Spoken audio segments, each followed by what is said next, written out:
Hi, back again. Let's start with a new data type that is sets, and then we are going to look into Booleans.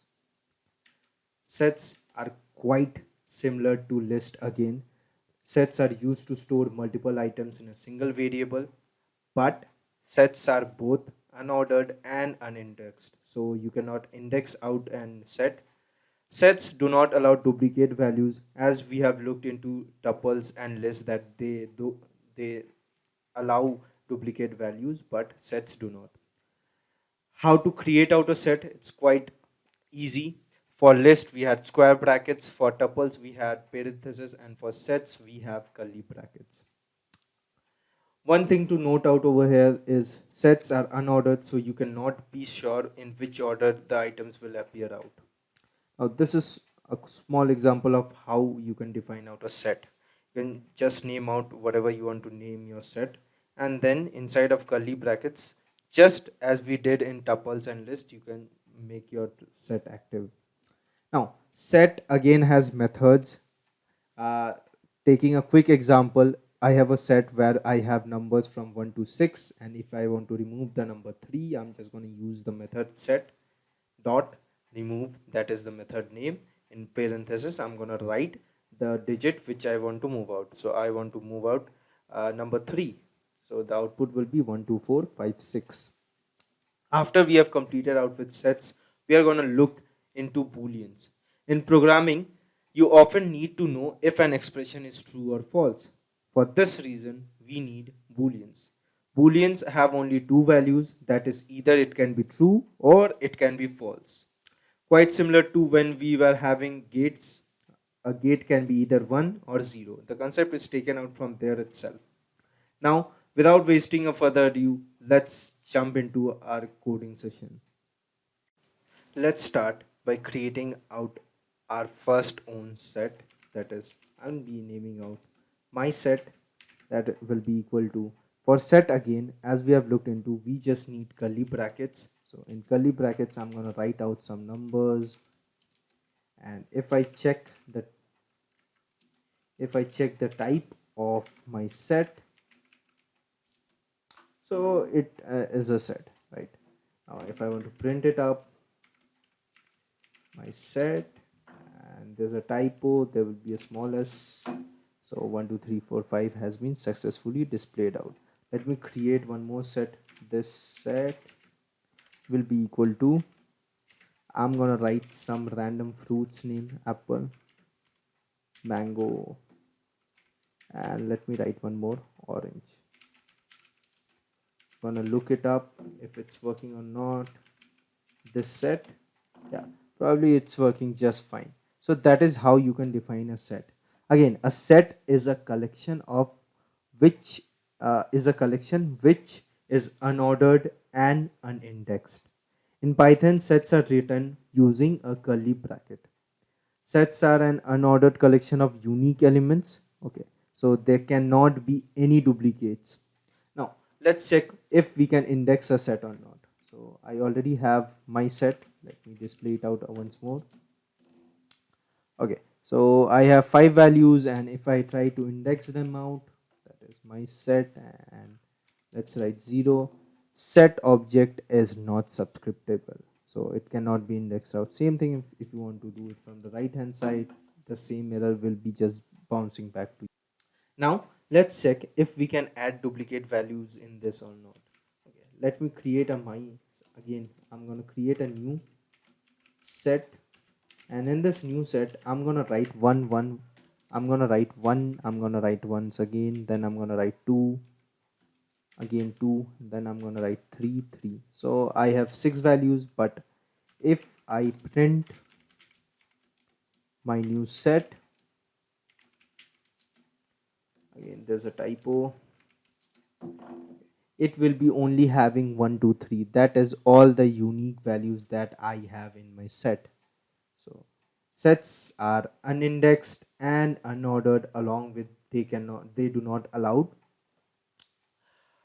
duplicate values.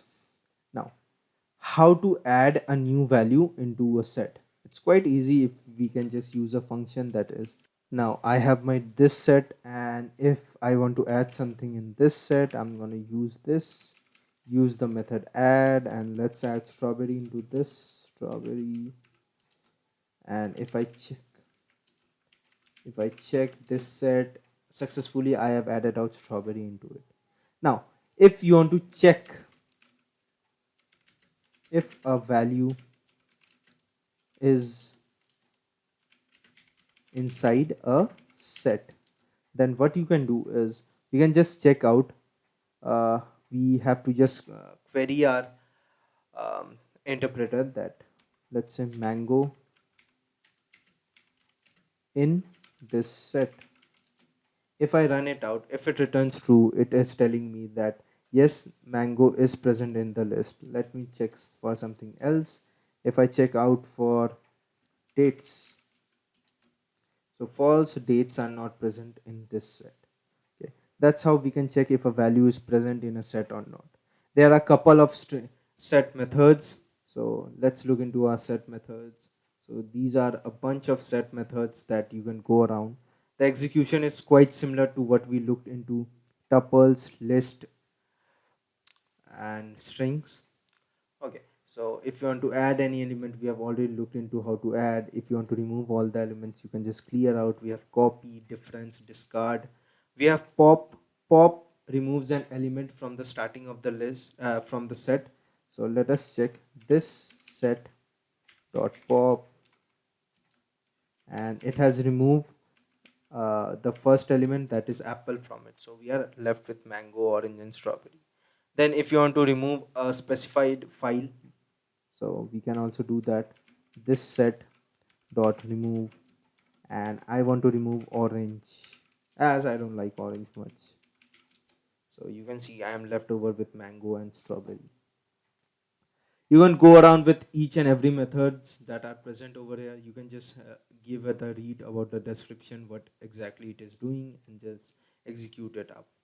Executing all of the methods available in set will be quite wasting a time in this video of ours. So it's up to you. If you want to execute all of them, you can just execute up. Now we will just move into our next topic, that is booleans. Now, as I have told before, that Python comes with booleans with preferred true and false displays that are basically the integers zeros and ones. If you have ever came through gates, okay, so there will be zeros and there will be one. For true value, I have one. For false value, I have zero. So this is quite correlated with our gates concept. Okay, now you can check those out. If you want to compare two numbers, you can just check through these. If let's say 2 is less than 3, if it is true or false, so it is true. So that's how booleans comes into play. If you want to evaluate your answer, if you want to check, if you want to compare, you can just do this via the using booleans. So I have a true value and I have a false value, just as we saw in the above example, if a value is present inside a set or not. So dates in this set, it isn't present over there, so it is returning out false. False is again a boolean value. So that's everything that you should be knowing about a boolean value. Okay, now there are again some comparison operators. If you want to compare two values, 3 is greater than 4 or not, false, it isn't greater than 4, 3 is less than 4 or not, it is less than 4. Again, there is a comparison operator. If you want to check, let's say 3 equal to 4, false, both of the numbers are not equal. So that's where the boolean values comes into play. Now let's have a quick recap about all of these. We looked into set, we looked into tuples, we looked into list. Let's have a quick differentiation, or sorry, a quick difference